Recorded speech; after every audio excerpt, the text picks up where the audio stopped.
सिंह पवार आपण पाहत आहात लोकशाही मराठी बुलेटिनमध्ये आपल्या सर्वांचं स्वागत। बुलेटिनच्या सुरुवातीला पाहूयात महत्त्वाची बातमी, मात्र त्यानंतर पाहूयात वेगवान बातम्यांचा आढावा लोकशाही एक्सप्रेसच्या माध्यमातून।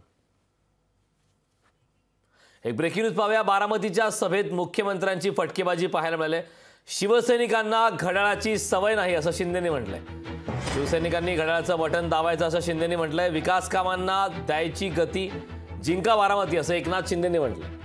बारामतीच्या सभेत मुख्यमंत्र्यांनी तुफान फटकेबाजी केल्याचं पाहायला मिळालंय। बारामतीतल्या शिवसैनिकांना घड्याळाचं बटन दाबण्याची सवय नाही, पण यावेळी मोदींना पंतप्रधानपदी बसवण्यासाठी शिवसैनिकांनी घड्याळाचं बटन दाबावं असं आवाहन एकनाथ शिंदेंनी केलंय। एकनाथ शिंदेंनी भाषणाचा समारोप करताना एक कविताही बोलून सभेतील कार्यकर्त्यांची मनं जिंकली।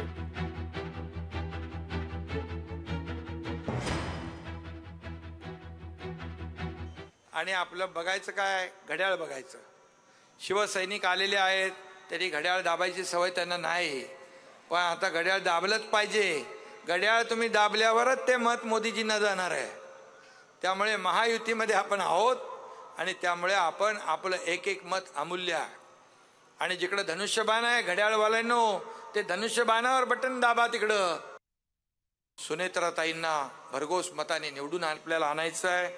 आणि मी जाता जाता एवढंच सांगतो, काही जणांचे झाले आहे आता अति, काही जणांची गेली मती। आपण विकासाला देऊ गती आणि जिंकूया आपली बारामती। लोकशाही मराठी ऐका, पहा, जागरूक रहा।